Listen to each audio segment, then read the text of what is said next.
امام زمانہ کی سلامتی کے لیے ایک دفعہ صلوات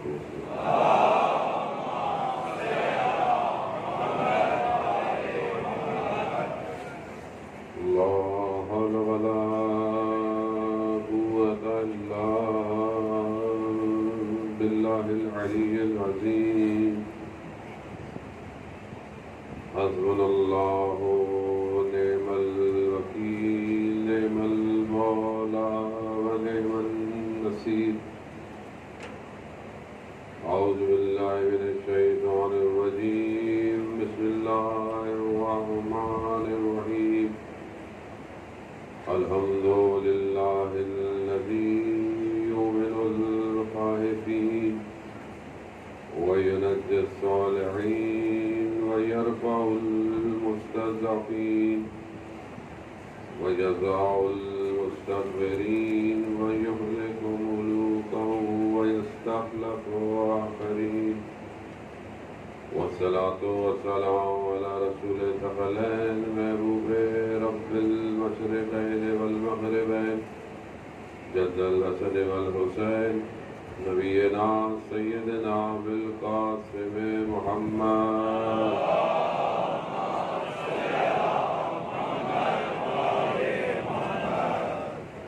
وعلى آله الطيبين الطاهرين المعصومين لا سيما بقية الله في الأرضين روحي وأرواحنا لتراب مقدمة الفداء ولعنة الله على أعدائهم أجمعين بسم الله الرحمن الرحيم رب اشرح لي صدري ويسر لي أمري واحلل عقدة من لساني يفقهوا قولي أما بعد فقد قال الله تبارك وتعالى في كتاب الحكيم والقرآن المجيد وما خلقت الجن والإنس إلا ليعبدون صلوات بيد محمد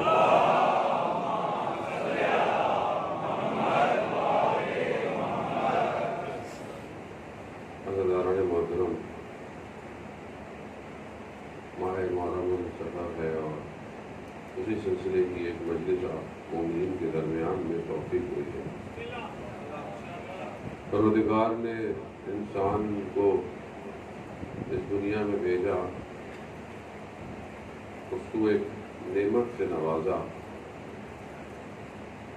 اور اس کے بھیجنے کے مقصد کو بھی بیان کیا، کیونکہ خالق خود ہے، اپنی مخلوق کو جانتا ہے کہ اس کو کس چیز کی ضرورت ہے۔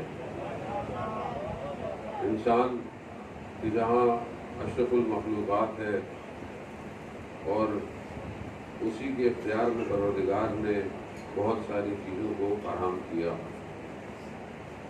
لیکن اس کا اصل ہدف، اس کا اصل مقصد اس دنیا کو قرار نہیں دیا، جبکہ ظاہر میں سارا معاملہ اسی دنیا ہی کا ہے، لیکن اس دنیا کو اس طرح بیان کیا کہ یہاں تم نے تھوڑی دیر کے لیے آئے ہو، یہاں تم نے دل نہیں لگانا ہے، لیکن یہاں تم نے رہنا کیسے ہے، کیا کرنا ہے، اس کے لیے پروردگار نے خود اپنے پاس سے ایک نظام بھیجا، ایک سسٹم بھیجا۔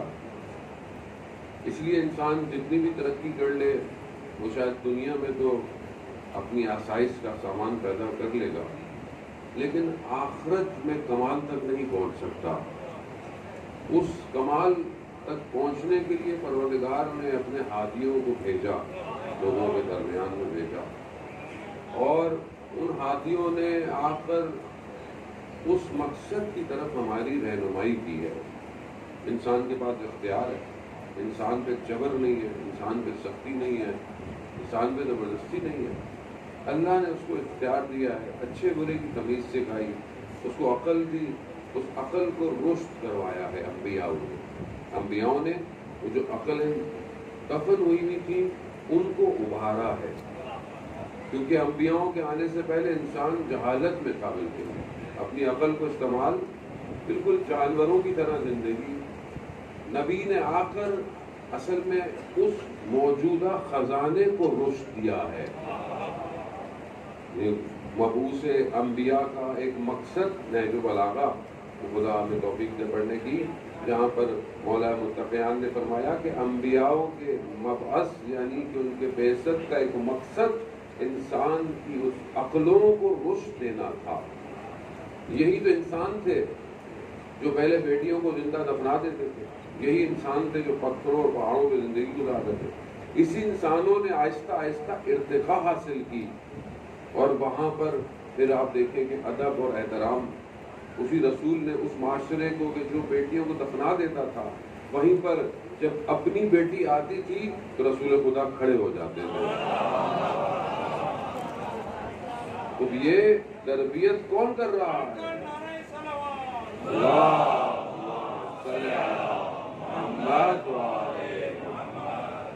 وہ کس چیز کی ٹریننگ ہو رہی ہے، کس چیز کی تربیت ہو رہی ہے؟ عقل جب تک رشد نہیں کرتا، دو طرح کی بلوغ ہے۔ بالغ ہوتا ہے جوان بچہ 14 سال میں بالغ ہو جاتا ہے، نماز واجب ہو گئی، احکامات اس کے اوپر واجب، بالغ ہو گیا ہے، بلوغت کے اثرات اس کے اوپر مرتب ہوتے ہیں۔ بچی 9 سال میں بالغ ہو جاتی ہے، اس کے اوپر حجاب واجب ہو جاتا ہے، احکام واجب ہے، روزہ واجب ہے، نماز واجب ہے۔ اب آپ کچھ بھی ڈیفینیشن بناتے رہیں گے، ابھی تو چھوٹی بچی ہے، بڑی بچی ہے، اس سے کچھ نہیں ہوتا۔ یہ احکام آپ کے میرے نہیں ہے، یہ اس کے ہے جس کو آپ نے مان لیا ہے، یا تو مانو نہیں۔ اب اگر مان لیا ہے تو پھر پوری مانو اس کی۔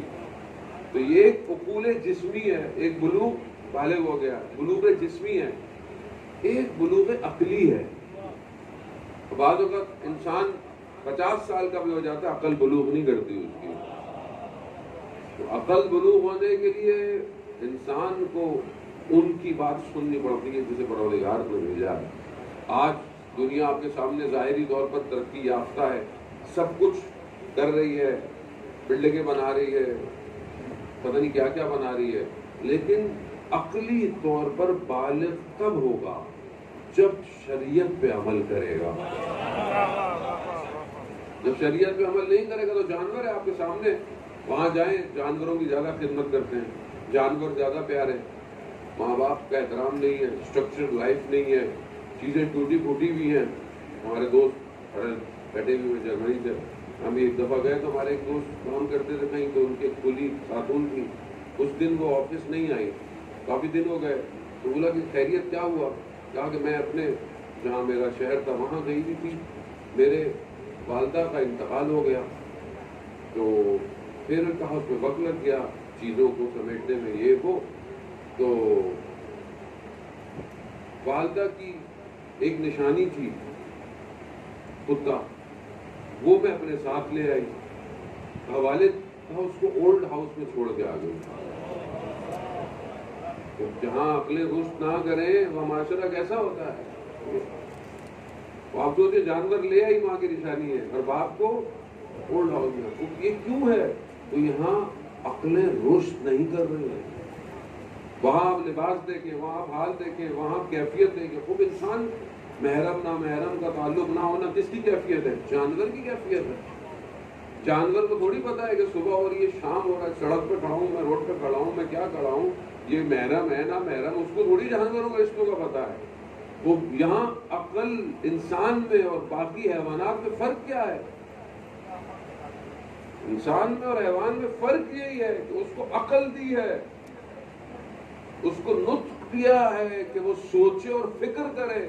جانور تھوڑی سوچ سکتا ہے، جانور نہیں کر۔ اگر ہماری زندگی اسی جانوروں کی طرح ہے کہ ہم نے اپنے آپ کو حال پہ چھوڑ دیا ہے، وہ جو نظام آیا تھا ہم اس نظام کے حدود کو توڑ کر آج اگر ایک خاتون، ایک ماں، ایک بہن، ایک بیٹی اپنے آپ کو اس کوریڈورم میں نہیں رکھ رہی جو سورہ نور کے اندر نازل ہوا ہے، اس کا مطلب کیا ہے؟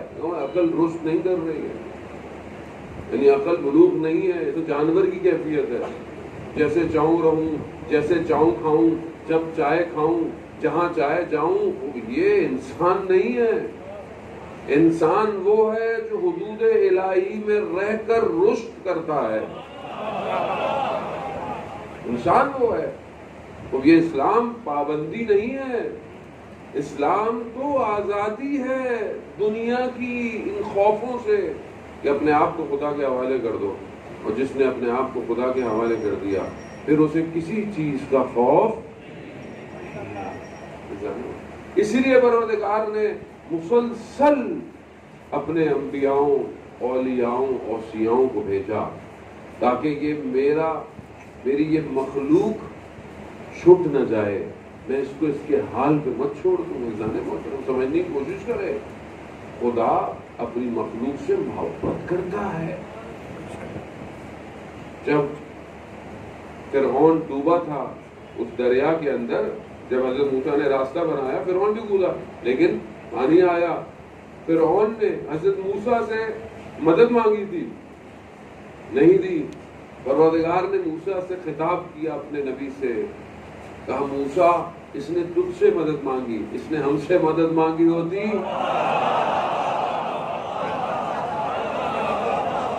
خالق کو نہیں پہچانتے ہم۔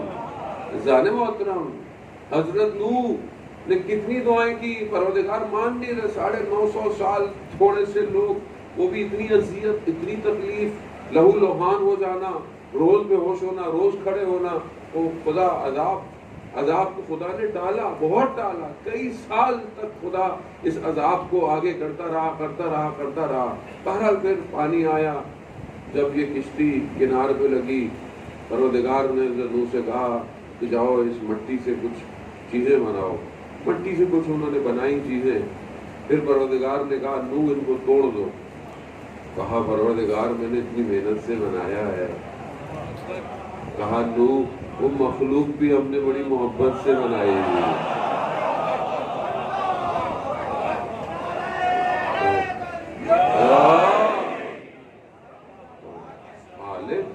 پابندی نہیں ہے، مذہب نجات ہے۔ یوم اکملت لکم دینکم واتممت نعمتی، میں نے نعمتوں کو تم پر تمام کر دیا ہے، یعنی اب کوئی ایسی نعمت نہیں بچی جو میں نے تم پر نہیں دی ہو، ساری نعمتیں میں نے تم پہ تمام کر دی ہیں۔ تمہارے لیے دین اسلام کو پسند کیا میں نے۔ خدا خالق ہے، بہتر جانتا ہے مخلوق کی نجات کیسے۔ اور یہاں مخلوق ہے اپنے ہاتھ پاؤں توڑنے کے چکر میں لگی ہے، یہ چھوڑ دوں، نماز نہ پڑھوں، واجبات ادا نہ کروں، خمس نہ دوں، زکوٰۃ نہ دوں، چوری راستے ڈھونڈتا رہتا ہے اپنی زندگی میں۔ جانے محترم کس سے بھاگ رہے ہیں اور کہاں بھاگیں گے؟ کوئی جگہ ہے جہاں وہ نہ ہو؟ امام حسن مصطفیٰ علیہ السلام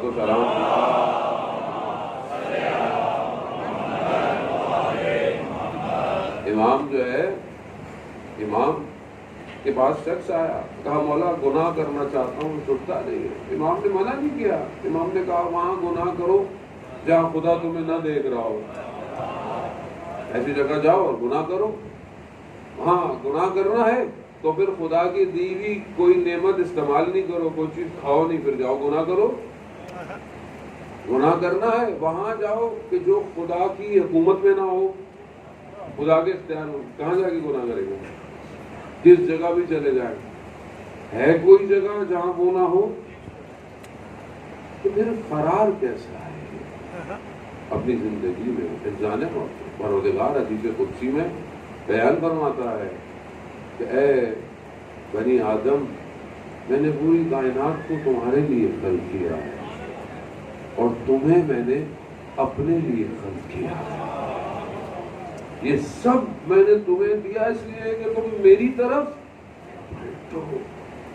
اگر خدا کو اپنی مخلوق سے محبت نہ ہوتی، نہ بھیجتا وہ 1,24,000 پیغمبروں، نہ بھیجتا وہ نبیوں کے بعد اپنے اوصیاؤں کو، اپنے اولیاؤں کو، نہ بھیجتا وہ امامت کے سلسلے کو، اگر محبت نہ ہوتی۔ یہ کربلا اسی محبت کا تقاضا ہے کہ اگر خدا کو مخلوق سے محبت نہ ہوتی تو حسین ابن علی اپنی کتنی بڑی قربانی کربلا میں نہ دیتے، کیونکہ خدا جانتا تھا کہ میں اپنی اس مخلوق کو کیسے بچاؤں جو سرکردہ ہو گئی ہے، جو گناہوں کی طرف چلی گئی ہے، جو بے بصیرتی کی طرف چلی گئی ہے، جو خواب غفلت میں چلی گئی ہے، کیسے بچاؤں؟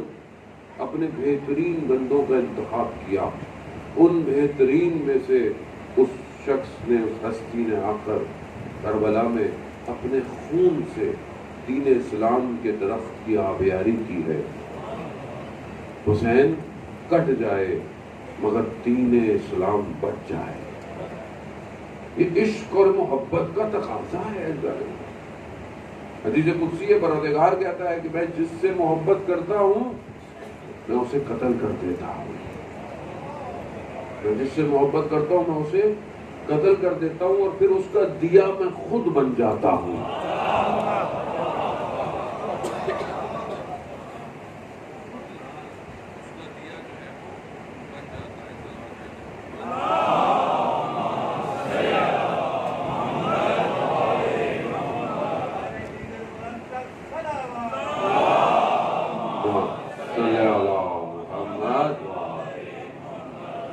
ہم اپنی زندگی میں دیکھیں کہ خدا ہم سے محبت کر رہا ہے، کیا ہم اس کی محبت لوٹا رہے ہیں کہ نہیں لوٹا رہے؟ ماں باپ اپنی اولاد سے محبت کرتے ہیں، اولاد جیسی بھی ہو، نکمی ہو، اچھی ہو۔ ماں کے لیے کوئی بچہ سیاہ نہیں ہوتا، ماں کے لیے بچہ چاند کا ٹکڑا ہی ہوتا ہے۔ کیوں؟ کیونکہ اس کی نگاہ کوئی اور ہے۔ ہم نہیں سمجھتے خدا کے 70 گنا زیادہ، یہ بھی انسان سمجھانے کے لیے ہے، کثرت کے لیے، ورنہ کہاں خدا کہاں ماں۔ اگر خدا ماں میں وہ رحمت نہ ڈالے، ماں کہاں اپنے بچے کا خیال رکھے گی؟ کتنے ایسے اور مخلوقات ہیں جو جانور ہیں اپنے بچوں کو کھا جاتے ہیں، کیوں؟ رحمت نہیں ہے۔ یہاں 9 ماہ تک ماں حمل میں رکھتی ہے، کس نے ڈالی یہ محبت اس کے وجود میں؟ ایسا نہیں۔ اولاد ساری زندگی اس ایک درد کی قیمت نہیں لوٹا سکتی جب وہ دنیا میں آتا ہے۔ ماں کو وہ نہیں دے سکتا۔ جب ہم اپنی ماں کو نہیں لوٹا پاتے اس کی محبت، تو ہم خدا کو کیسے لوٹائیں اس کی محبت؟ اگر انسان ساری زندگی سجدے میں بھی رہے تو بھی سمجھنے کی کوشش کرے خالق کو۔ خالق نے جہنم نہیں بنائی کہ ہمیں جہنم میں ڈالے، یہ ہم خود ہیں جو اپنی جہنم بنا رہے ہیں۔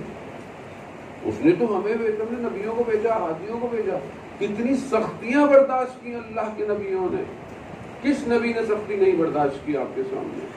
حضرت آدم پہلے ہی آئے گریہ کرتے رہے کتنے عرصے، اس کے بعد آپ نبیوں کو دیکھیں، حضرت موسیٰ کو شہر چھوڑنا پڑ گیا، کہاں کہاں جانا پڑ گیا، کس طریقے سے حضرت موسیٰ نے پھر بنی اسرائیل کے نفرے، یہاں سے داخل نہیں ہوں گے، وہاں سے داخل ہوں گے، یہاں من و سلوہ چاہیے ہمیں، پتہ نہیں۔ لیکن آپ دیکھیں اللہ کا نبی ہدایت کے لیے لگا رہا۔ حضرت یوسف علیہ السلام، باقی انبیاء، حضرت عیسیٰ کے ساتھ کیا کیا؟ پیدائش سے تانے جو ہے وہ سننا شروع کیے حضرت عیسیٰ علیہ السلام۔ کس کے لیے؟ مخلوق کے لیے۔ اور وہاں آخری نبی حضرت محمد مصطفیٰ صلی اللہ علیہ وسلم، آخری نبی۔ کتنی مشکلات کہ خود رسول خدا فرماتے ہیں جتنی مشکلات مجھ پر پڑی کسی نبی پر نہیں پڑی۔ لہو لہان کر دیا طائف والوں نے، کہاں ان کے اوپر کس طرح اذیتیں کی، کس طرح تکلیفیں دی۔ 3 سال شیب ابی طالب میں پتھروں کو اپنے شکم سے باندھ کر رسول نے گزارا کیا، مگر کوئی بد دعا نہیں دی رسول خدا۔ ہر وقت ہدایت ہدایت ہدایت۔ لوگ کہتے ہیں کہ دیکھیں ہمارے میں اور اللہ کے نمائندوں میں بڑا فرق ہوتا ہے۔ ہم لوگ بعض وقت کہتے ہیں کہ جب پتہ تھا سب تو پھر ایسے کیوں نہیں ہوا، ایسے کیوں نہیں ہوا۔ کل میں بڑی اچھی تصویر کسی نے مجھے بھیجی،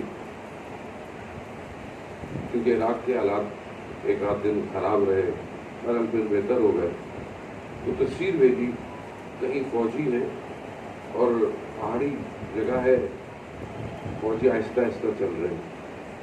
ایک فوجی نے اپنے اوپر گدھے کو باندھا ہوا ہے یوں بالکل, اور آرام سے چل رہا ہے. تصویر ہے, کیپشن ہے. کیپشن کیا ہے کہ مائنس کی فیلڈ ہے, مائنس بچھی ہوئی ہیں پورے ایرے میں. گدھے کی ذرا سی غلط حرکت پورے آپریشن کو برباد کر سکتی ہے. کس کی؟ گدھے کی. اسی لیے بابصیرت شخص نے گدھے کو خود پکڑا ہوا ہے, ہلے نہیں, یہ خود چل کے جائے گا. کا اسلام نے اسی لیے آج تک منافقوں کو بچا کے رکھا ہوا ہے. میں نے تو بڑی بات کہہ دی, اب جس کی سمجھ میں آئی نہیں آئی. ہم اپنی اینگل سے آپ کہاں دیکھیں گے دنیا کو, نظام کو, کائنات کو. مولا یوں کیوں, مولا وہ کیوں. آپ ہیں مولا ہے, مولا ہے. مولا نے اتنے سال یہ کیوں کیا؟ بھائی مولا نے جو کیا وہی کرو. مولا سے آگے کدھر جا رہے ہو؟ مگر مولا سے زیادہ جانتے ہو. تاریخ گواہ ہے کہ ولایت کے آگے جو ولایت میں جذب تھے انہوں نے صرف علی کی نگاہوں کو دیکھا ہے. نگاہ کیا کہہ رہی ہے؟ نگاہوں نے بتایا سلمان تلوار نہیں نکالنی. نگاہیں بتا رہی ہیں سلمان نے کہیں لفظ نہیں کھولے. ولایت میں جذب ہونا پڑتا ہے. یہ ولایت میں جذب ہونا ہی تو کمال میں لے کے جائے گا. آج یہ ایسا کیوں ہے, ویسا کیوں ہے, ویسا کیوں ہے. بھائی ولایت تمہیں سمجھ ہی نہیں آئی, تمہیں ولایت کی خوشبو نہیں سونگھی کبھی. جنہوں نے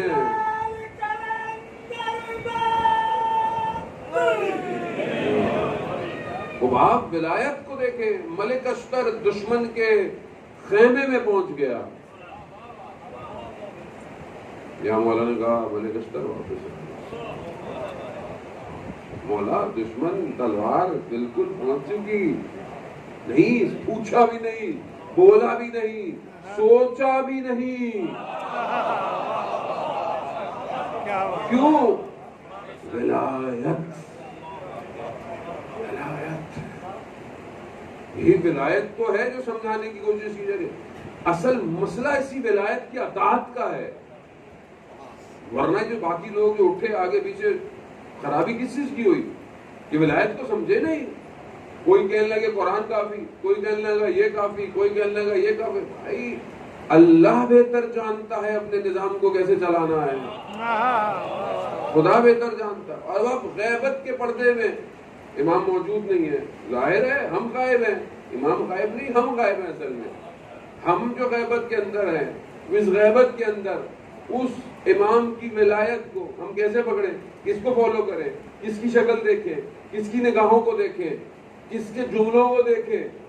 کون ہے کہ جس پر ہم بھی آنکھیں بند کر کے خاموش رہے ہیں.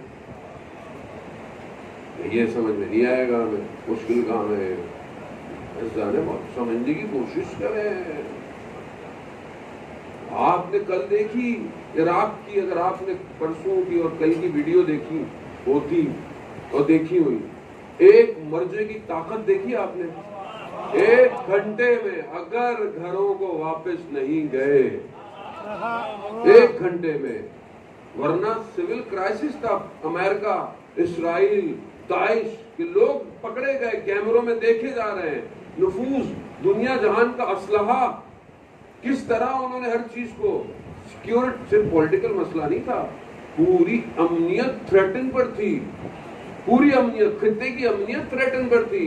لیکن کیا, ایک مرضے کا جملہ, 1 گھنٹے میں اگر کوئی گھر نہیں گیا.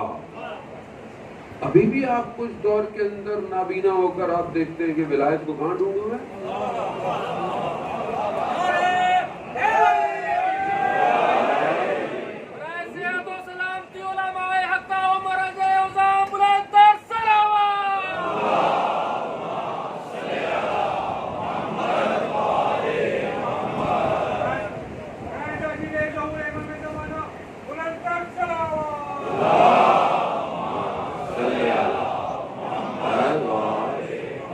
تاریخ پڑھ کے گھر جانے کا نام نہیں ہے. تاریخ سنی اور گھر چلے گئے، جا کے سو گئے. بھائی ایسے پھر امام تک نہیں پہنچتے.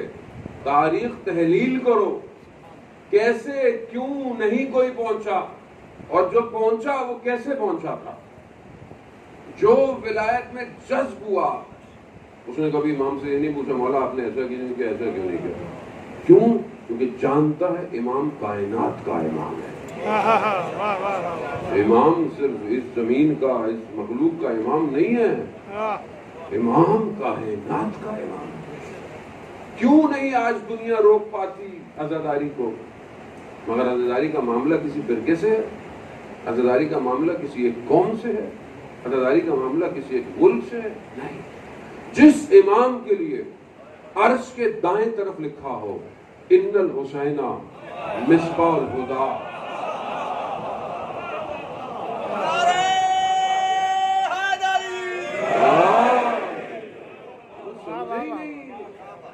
فرقوں کا معاملہ میں نے فرقوں میں بانٹ دیا اپنے آپ کو، ہم ٹکڑے ہو گئے. جانے تم یہاں بشریت کی بقا کی بات ہے. خدا اپنی مخلوق سے محبت کرتا ہے، اسی لیے حسین ابن علی کو کربلا بھیجا کہ قیامت تک میں ایک ایسا سلسلہ قائم کروں کہ جب بھی کوئی یزیدیت کھڑی ہونے کی کوشش کرے حسین ابن علی کا ذکر یزیدیت کو ڈبو دے گا.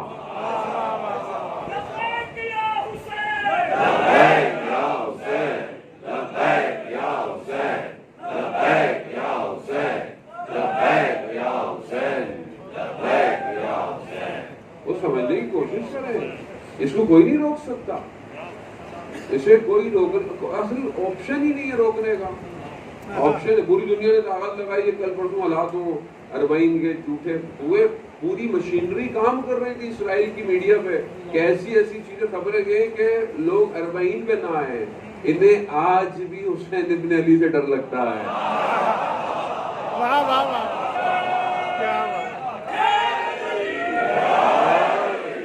انہیں ڈر ہے کہ جو 61 ہجری میں آیا تھا کربلا، اس کے پاس کروڑوں جا رہے ہیں، اور اگر آج والا آ گیا تو یہ لوگ کیا کریں گے؟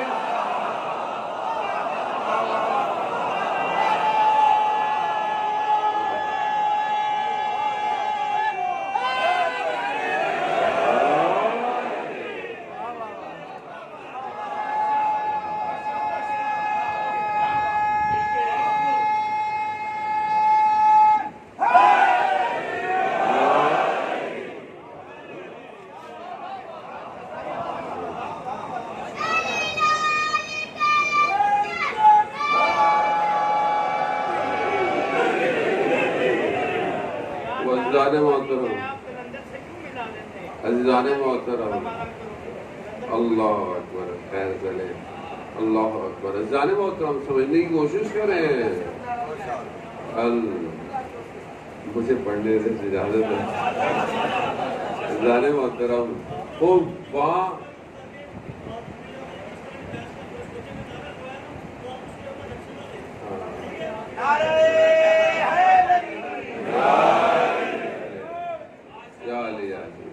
عزیزان محترم، اصل ولایت ہے.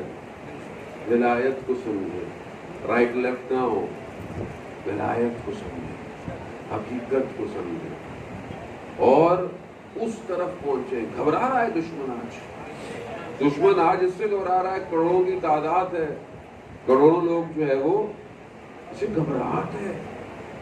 یہ جو پوری دنیا سے رنگ اور نسل کے جمع ہو رہے ہیں اسے بھی پتا ہے کہ یہ ظہور کی تیاری ہے کہ آج بغیر رنگ اور نسل کے لوگ پہنچے ہوئے ہیں ایک جگہ.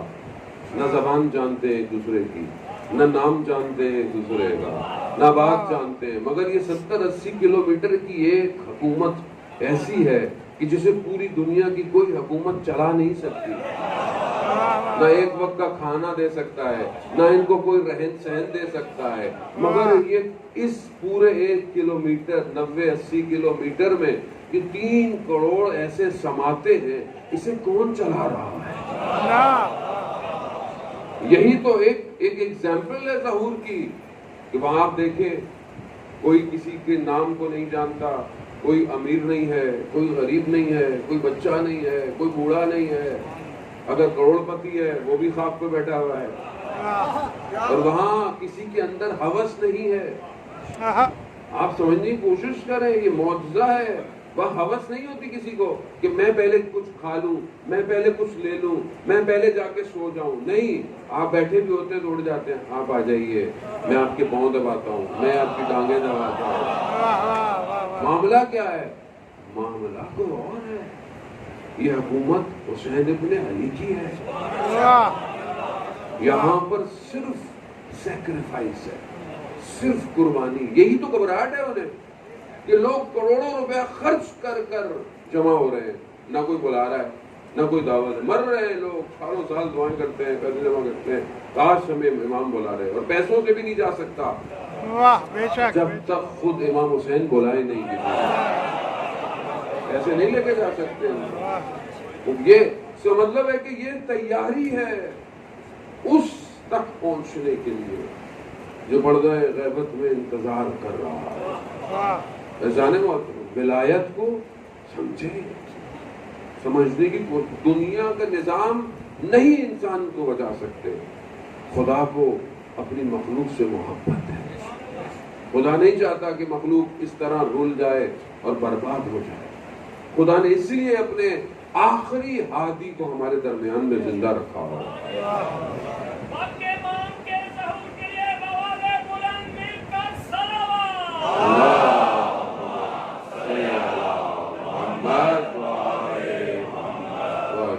جانے ہوا تو سمجھنے کی کوشش کریں آپ کہ اس ظہور تک پہنچنے کے لیے تاخیر ہماری ہے۔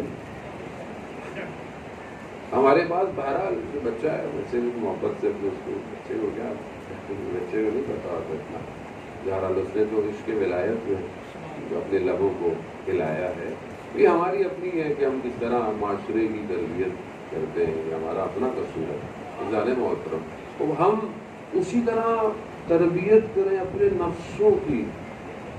امام کو باطن پاک چاہیے، امام تک پہنچنا آسان نہیں ہے۔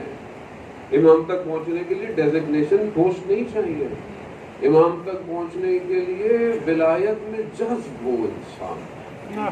وہ ایک شخص کہتا ہے کہ میں حج پہ گیا اور مشکلات میں گرفتار ہو گیا، سماج لوٹ لیا، میرے پاس کچھ نہیں تھا، میں نے امام کو پکارا، یا مہدی ادرکنی، میری مدد کیجیے، میں نے آگے جاؤں یا پیچھے جاؤں، میں کہاں جاؤں، مال ہی نہیں ہے، اور زمانے میں لوگ ظاہر ہے سواریاں ایسی تو نہیں ہوتی تھی، تو اپنے امام کو پکارا، یا مہدی ادرکنی۔ کیا ہم نے کبھی اپنے امام کو پکارا ہے؟ ولایت کیسے نظر آئے گی آپ کو؟ ہم کبھی اپنی زندگی میں پھنستے تو ہیں، کیا اس پھنسنے پر مشکل میں اپنے امام کو یاد کیا؟ بولا کبھی؟ میں آپ سے نہیں، میں اپنے آپ سے کہہ رہا ہوں، کب میں نے اپنے امام سے جو میرے زمانے کا ہے، مولا میری مدد کرے، میں مشکل میں گرفتار، کبھی تو پتہ چلے گا کہ میں اپنے امام سے رابطے میں کتنا مضبوط ہوں، کتنی میری ولایت جذب ہوئی ہے۔ کب پکار، کبھی احساس کیا امام ہے، کبھی امام کے وجود کو محسوس کیا زندگی میں؟ ایک عالم دین، پہلے یہ جو شخص تھا یہ کہتا ہے کہ میں نے امام کو پکارا تو میں نے دیکھا ایک گھوڑ سوار دور سے آتا دکھائی دیا، آیا تو میں نے کیا دیکھا، کیونکہ اصفہان کا تھا یہ، کہتا میں نے دیکھا جو اصفہان میں داروغہ تھا جو رات کو شہر کے اندر آنے جانے کے لوگوں کو چیک کرتا تھا، وہ تھا۔ میں نے کہا تم کہاں سے آ گئے؟ کہہ رہا ہے تم نے امام کو پکارا ہے، امام نے مجھے بھیجا ہے تمہارے پاس۔ کہہ رہے تم، کہہ رہا اس کو چھوڑو، پیچھے بیٹھو سواری پہ، لے گیا مکہ کے پاس، کہا جاؤ اپنا حج وج کرو، جو کرنا ہے فلانی تاریخ یہیں آ جانا، اور بتانا نہیں کسی کو، میں واپس چھوڑ دوں گا تمہیں۔ واپس گیا، واپس چھوڑا اور کہا دیکھو اب شہر جا کر مجھے ویسے ہی ملنا جیسے پہلے ملتے تھے. پہلے آیا، کہتے ہیں آیا اور جیسے لوگ ملتے ہیں اور مبارکباد دیتے ہیں. بہرحال اس نے کوشش کی لیکن اس نے اشارہ کیا کہ بتانا نہیں ہے. جب سب چلے گئے بیٹھا تو اس نے بولا کہ ویسے ہی میرے اب تھوڑے دن رہ گئے اور راز تو ویسے ہی فاش ہو گیا ہے. جب راز فاش ہو جائے تو پھر اللہ کے ولی غائب ہو جاتے ہیں، رہتے نہیں ہیں. کہا کہ ویسے چند دن بعد میں مریض ہو جاؤں گا اور آنا اور میرے غسل کفن کا انتظام کر دیں. رجال الغیب یہ وہ ہیں جو امام کے ساتھ ہوتے ہیں، ہم ہی میں سے ہوتے ہیں. کوئی بڑی ڈیزگنیشن پوسٹ نہیں، آدمی اندر سے صاف ہونا چاہیے. امام خود اس سے اپنا کام، آپ سوچتے مولا مجھے نوکری دے، اول تو ہم پہلے مولا سے نوکری مانگنی چاہیے کہ مولا مجھے نوکری دے. دنیا کی نوکریوں کے پیچھے بھاگتے رہتے ہیں. جو کائنات کا سی او ہے اس سے نوکری مانگا گیا، اس سے نوکری مانگا، وہ آپ کو نوکری دے گا. پھر وہ جہاں رکھے گا وہ بہتر جانتا ہے، کہاں کہاں آپ سے وہ کیا کیا کام لینا چاہتا ہے ظالم. لیکن اس تک پہنچنے کے لیے باطن پاک چاہیے. ظاہر ہے خدا کو محبت ہے ہم سے. خدا کہتا ہے کہ اگر سحر میں بیدار ہو، مجھے سجدے کرو، قرآن پڑھو. خدا ہم سے محبت کرتا ہے. خدا چاہتا ہے ہماری زبان پاک رہے، خدا چاہتا ہے ہمارے کان پاک رہے. اور ہم کیا کر رہے ہیں آج کل تو سوشل میڈیا، موبائل، یہاں ہمارا بے شک مجلس بھی سنتے ہیں لیکن اس کے بعد جو ہے وہ آج جوان کہاں ہے؟ آج اسے شوق ہے کہ لوگ اسے پسند کریں. آج آدمی اپنے پیج کی لائکس اور فالوور سے پہچانا جاتا ہے. مجھے فالو کتنے کرتے ہیں، مجھے لائک کتنے کرتے ہیں، میری پوسٹ کو دیکھا کتنے لوگوں نے، میری پوسٹ پہ کمنٹ کتنے لوگوں نے کیا ہے. کیونکہ یہ نظام دوسرا نظام ہے، اس کو سمجھنے. یہ نظام امام کے مقابلے میں ہے. یہ خود پسندی اور ریاکاری کا نظام جس نے میرے جیسے لوگوں کو بھی گمراہ کیا ہوا ہے. آپ کے سامنے آج عزاداری بھی عجیب کمرشلی ہو گیا ہے. تو عورت کے سامنے کہاں چلے گئے، کس طرف چلے گئے؟ زیادہ بولو تو لوگ ناراض کرتے ہیں، بندہ بولتا بھی نہیں ہے. کیا بولے، کہاں چلے گئے ہم کس طرف جا رہے ہیں؟ یہ مجلس کہاں لے جانے کے لیے تھی؟ یہ مجلس اپنی ذات کی طرف کے لیے نہیں ہے، یہ مجلس خدا کی طرف لے جانے کے لیے ہے. اگر آج میں ممبر پر آ کر خدا کی طرف نہیں لے کے جا رہا، اپنی طرف لے کے جا رہا ہوں، تو پھر میں کیا ہوں؟ میں اپنے لیے تو بول سکتا ہوں، میں لوگوں کے لیے نہیں بول سکتا. جانے محترم، پھر میں سامری ہوں جس نے لوگوں کو موسیٰ کے رب کے بجائے گوسالے کی طرف بلایا ہے. حضرت موسیٰ کہاں گئے؟ غیبت میں گئے. سامری نے کیا کیا؟ اس گوسالے کی طرف سے سونے کو جمع کر کے بچڑے کو بنایا اور کہا کہ یہ موسیٰ کا رب ہے. جو شخص اپنی طرف کھینچے وہ وہی ہے. میری حقیقت، میری اپنی شخصیت کیوں ہے؟ کیونکہ میں اس کا ذکر کرتا ہوں. اگر اس کی طرف لوگ توجہ نہیں کر رہے پھر اس کا مطلب ہے میرے میں گڑبڑ ہے. عزاداری میں گڑبڑ نہیں ہے، مجلس میں گڑبڑ نہیں ہے، آنے والوں کے خلوص میں گڑبڑ نہیں ہے. آنے والے تو حسین ابن علی کی خاطر آتے ہیں. میری مشکل ہے، میں گرفتار، مجھے اپنے آپ کو آزاد کرنا پڑے. میں پھنسا ہوا ہوں اس شخص کی طرح. وہ دو شخص کے گرل میں واقع وہ کئی دفعہ آپ کی خدمت میں بیان کر چکا ہوں گے. وہ جو دو لوگ بصرہ میں ایک شخص کی دکان پہ آئے تھے اور وہ شخص کی دکان یہ جڑی بوٹیوں اور حکمت کی دکان تھی اور اس نے دیکھا کہ یہ دونوں کا رویہ بڑا مختلف ہے، دونوں کا اخلاق بڑا تبدیل سے. کہا کہاں سے آئے، کون ہو؟ تمہیں سے کیا، ہمیں کافور اور سدر چاہیے. کافور سدر دو چیزیں، تین طرح کے پانی سے جب انسان مرتا ہے تو اس کو میت کو غسل دینا ہے، کافور، سدر اور صاف پانی۔ وہ کافور اور سدر لینے آئے تھے۔ جب اس نے بہت اصرار کیا کہ آپ اس شہر کے نہیں لگتے، تو انہوں نے کہا کہ ہم امام زمانہ کے ساتھ ہوتے ہیں اور ہمارے ایک دوست کا انتقال ہو گیا ہے، تمہاری دکان پہ یہ لینے کے لیے بھیجا ہے۔ اب جب اس نے یہ سنا، یہ تو پاؤں میں پڑ گیا، کہا مجھے بھی امام زمانہ کے پاس لے چلو، مجھے بھی امام سے ملنا ہے۔ تڑپ ہونی چاہیے، جانے تو متا ترانا و نراقا، کب آپ ہمیں دیکھیں گے اور کب ہم آپ کو دیکھیں گے۔ کبھی تڑپ ہونی چاہیے۔ انسان صبح اٹھے اور رات ہو جائے اور امام کے لیے تڑپ نہ ہو تو پھر کس امام کی معرفت ہے؟ جو اپنے زمانے کے امام کی معرفت کے بغیر مر جائے وہ جہالت کی موت مرا ہے۔ امام کہاں ہے؟ امام میری زندگی میں کس جگہ پر ہے؟ میں کیوں نہیں امام کو محسوس کرتا؟ میں کیوں نہیں امام کے لیے تڑپتا؟ میں کیوں نہیں امام سے توسل کرتا؟ کیونکہ میں کمزور ہوں، میں ضعیف ہوں۔ اس شخص نے بہرحال بڑی منتیں کر لی کہ مجھے امام کی زیارت کرنی ہے، مجھے امام سے ملنا ہے۔ بہرحال انہوں نے کہا کہ ہم ایک شرط پہ لے جائیں گے، ہم لے تو جا رہے ہیں، اگر امام نے منع کر دیا تو پھر ہم آپ کو نہیں۔ اس نے کہا مجھے منع۔ اس نے وہ کافور صدر اٹھایا اور دکان بند کی اور چل پڑا۔ چلتے چلتے پانی آیا، دیکھا وہ دونوں پانی کے اوپر چلتے ہوئے جا رہے ہیں۔ اب یہ پریشان ہے، کہا کیا ہو گیا؟ کہا میں پانی پہ کیسے چلوں؟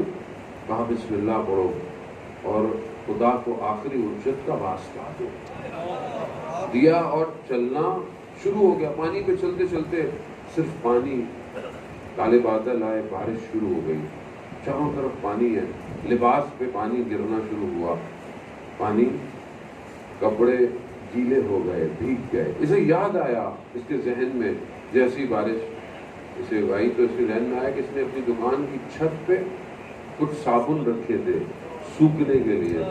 جیسے ہی اس کا خیال وہاں گیا، یہ پانی میں ڈوب گیا، یہ ہاتھ پاؤں مارنے لگا۔ ان دونوں میں سے ایک نے کہا تم جا کہاں رہے ہو اور تمہارا ذہن کہاں پر ہے؟ پھر کھڑا ہوا، بسم اللہ پڑھی، آخری اجرت کا واسطہ دیا، ایک کنارے پہ اتر گئے، دیکھا کہ ایک خیمہ ہے، سبز رنگ کی روشنی اس میں جلا رہی۔ انہوں نے اسے روک دیا اور یہ امام کی خدمت میں گئے۔ اس کو صرف آواز آئی، انہوں نے کہا کہ مولا ہم نے تو منع کیا لیکن اس نے بہت اصرار کیا، ہم اس کو لے آئے، اب اگر آپ کہیں گے تو ہم اس کو ملا دیتے ہیں۔ اس نے صرف سنا، اس نے سنا کہ امام کی آواز آئی ہے۔ امام فرماتے ہیں کہ جس کی سوچیں صابن میں ہوں وہ ہمارے کسی کام کا نہیں۔ اب اس کی دکان جڑی بوٹیوں کی تھی، اس کا کاروبار اسی صابن میں تھا۔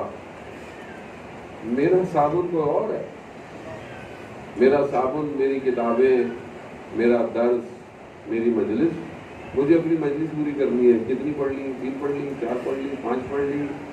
مجلس سے ہوا کیا؟ کسی کو فائدہ ہوا نہیں ہوا؟ مجھے اس سے کیا؟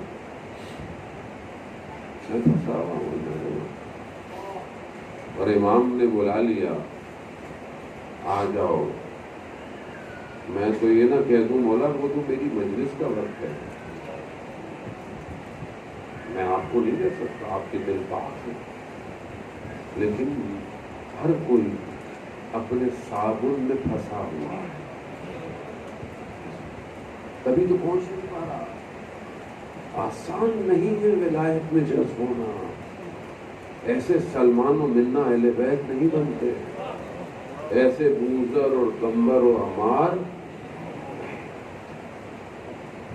وہ جو ولایت میں جذب ہوئے چاہے کچھ بھی تھے، وہ کربلا آئے۔ کربلا آسان نہیں تھا آنا، بڑے بڑے لوگ رہ گئے کربلا۔ امام نے زہیر کو بولا، زہیر آ گئے، وہاں ابن قلبی نیا عیسائی مسلمان، چند دن پہلے شادی، غلام، ولایت میں جذب ہو، اور وہ تو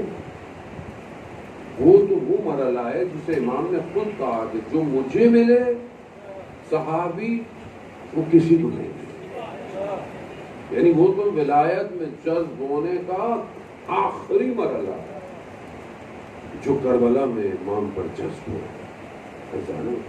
آسان نہیں ہے۔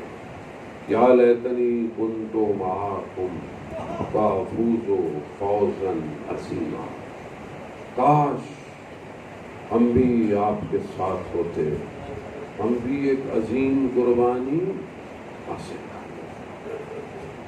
بہت ضروری ہے یہ روایات میں، جب بھی کربلا والوں کو یاد کرو یہ ضرور کہا کرو کاش ہم بھی ہوتے۔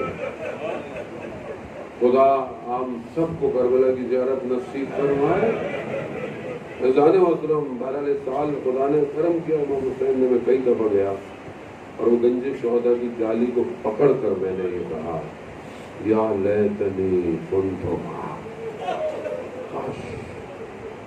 اور میں نے ان سے کہا کہ اپنے سردار سے، اپنے ارباب سے، گنج شہداء دیکھا ہے نا آپ نے، یہاں گنج شہداء ہے، ادھر سے آئیں تو پھر امام حسین کا حرم ہے، میں نے کہا اپنے سردار سے، اپنے ارباب سے ہماری بھی سفارش کر، ہمارا امام، ہمارے وقت کا امام ہمیں بھی یہ چیز دے دے کہ کاش ہم ان کے ساتھیوں میں سے ہوتے، کاش ہم ان کے ناصروں میں سے ہوتے۔ خاک کو ایسی زندگی پر جو امام کے بغیر گزرتی ہے، کیا فائدہ ایسی زندگی کا جس میں امام نہ ہو۔ یہی تو وجہ تھی کہ امام نے کہا کہ چلے جاؤ، کوئی نہیں گیا، شب عاشور کوئی نہیں گیا۔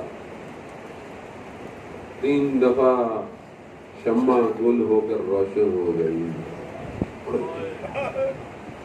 اور امام نے تینوں دفعہ کیا کہا؟ شمع کون روشن کرے گا؟ عباس، شمع روشن کر دو۔ امام حسین جانتے تھے سب چلے جائیں، عباس نہیں جائے گا۔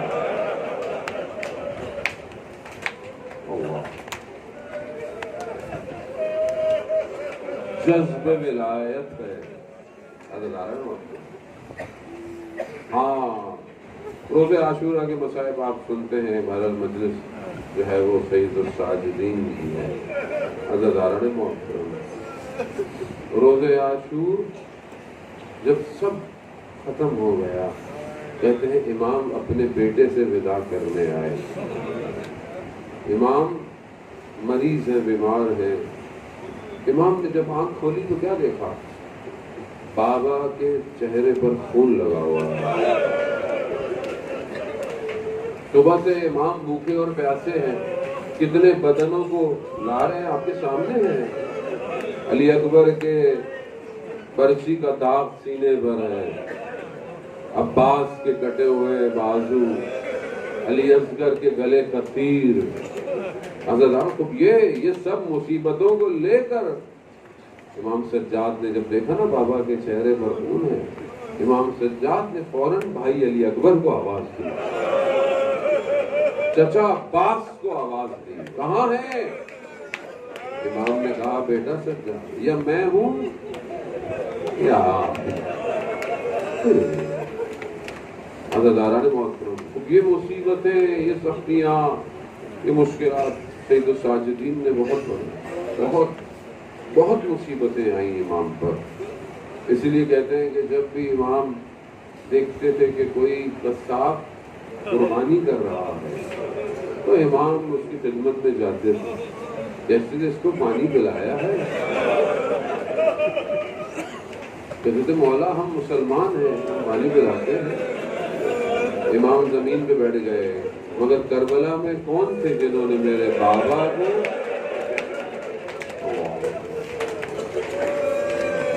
باغ میں گئے، مالی سے پوچھا کہ گلاب کو کتنا پانی چاہیے ہوتا ہے؟ تھوڑا سا پانی ہے، 2 دن تک چل جاتا ہے۔ کربلا میں میرے بابا کے گلاب کو کتنا پانی چاہیے؟ ایک 6 ماہ کا بچہ کتنا پانی پیتا؟ ہاں، یہ حضرت سجاد زندگی اس طرح گزر رہی ہے۔ پانی کو دیکھتے ہیں تو گریا کرتے ہیں، کھانے کو دیکھتے ہیں تو گریا کرتے ہیں۔ بستر پہ نہیں سوتے، زمین پہ سوتے۔ غلام کہتا ہے مولا آپ آرام کیوں نہیں کرتے؟ کہا میں کیسے آرام کروں، میرے بابا کو بھوکا اور پیاسا چاہیے، کیسے آرام کروں؟ کیوں نہ روئے سجاد، خون کے آنسو گریا کرتا رہا میرا مولا۔ یہ ساری مصیبتیں، یہ ساری مشکلات، ہر ایک مصیبت پہاڑ تھی، آسمان تھا، زمین اور آسمان کی مصیبتیں۔ لیکن جب پوچھا نا سید السجاد سے، حضرت داران محترم، یہ جو امام نے فرمایا، یہی ایک عالم دین نے امام زمانہ سے ملاقات ہوئی، ان سے پوچھا کہ آپ کے لیے کربلا کے روز عاشورہ میں سب سے سخت کیا تھا؟ جو امام سجاد سے پوچھا وہی امام زمانہ سے پوچھا۔ امام زمانہ سے پوچھا آپ کے لیے کیا سخت تھا؟ حضرت علی اکبر کا شہید ہونا؟ کہا نہیں۔ کہا چچا عباس کا شہید ہونا؟ کہا نہیں، وہ بھی سخت تھا لیکن نہیں۔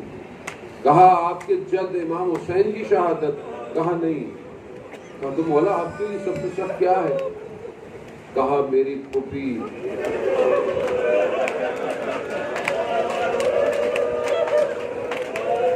امام سجاد سے بھی جب پوچھا تو امام کیا کہتے ہیں؟ ہائے شاہ، ہائے شاہ۔ عزاداران محترم، اغیار کا مجمع لاکھوں کی تعداد میں کہتے ہیں لوگ تھے، رنگ برنگے کپڑے پہنے ہوئے، رقص کرتے ہوئے۔ کیوں؟ کہا باغیوں کا ٹولہ آیا۔ اللہ اکبر، اللہ اکبر۔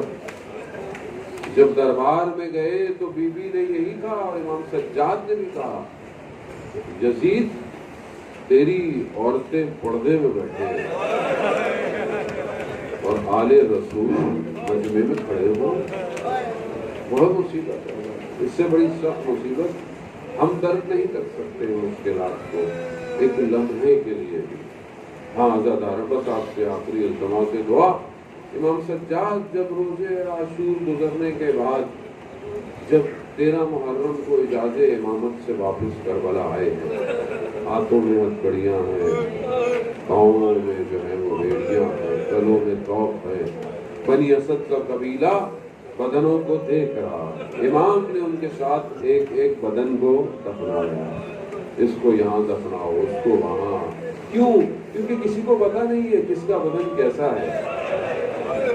ایک بدن پر جانے لگے، امام نے کہا رک جاؤ، اس کو میں خود دفناؤں گا۔ امام کو خود دفناتا ہے۔ مقاتل کہتے ہیں کہ امام سجاد اپنے بابا کے بدن پہ پہنچے، اللہ، بدن کی حالت کوئی بتا نہیں سکتا۔ 3 دن سے یہ بدن دشت کربلا پہ پڑا ہوا ہے۔ بدن کی حالت یہ ہے کہ سر موجود نہیں ہے، خاک اور خون نے اتنا اس کو غلطیاں کیا ہوا ہے کہ مقتل کہتا ہے کہ امام نے اپنے بابا کے بدن کو اٹھایا نہیں ہے، سمیٹا ہے۔ اللہ اکبر۔ سید السجاد کی مصیبت دشت کربلا میں اٹھایا نہیں، سمیٹا، نہ جانے اس سمیٹ کر دشت کربلا میں خاک پر رکھا۔ کہا کربلا کی سرزمین کتنی خوش قسمت ہے کہ حسین ابن علی تیرے پاس۔ عزاداران محترم، مجھے نہیں پتا زبان حال ہے، جب ہم کسی کو دفناتے ہیں تو اس کی چہرے کو، گردن کو قبلہ کی رخ کرتے ہیں، اور میرا امام اس بدن کو دیکھ رہا ہوگا جس پر گردن نہیں ہے، کٹی ہوئی رگوں کو رخ قبلہ کیا ہوگا۔ اٹھے امام، ٹوٹے ہوئے نیزوں کو، تیروں کو ہٹانے لگے۔ کہا مولا کیا ڈھونڈ رہے ہیں؟ کہا ایک کٹی ہوئی انگلی کو ڈھونڈ رہا ہوں۔ عزاداران محترم، بس مٹی ڈالی، اس قبر پر لکھا کہ یہ قبر حسین ابن علی کی ہے، جسے پیاسا مارا گیا، جسے تشنا مارا گیا۔ ارے جب یہ لٹا ہوا کارواں مدینہ پہنچا، ام کلثوم بی بی نے سب سے پہلے مدینہ کی دیواروں کو دیکھا اور کہا مدینہ کی دیواروں، ہمارے لیے دروازے نہ کھولنا،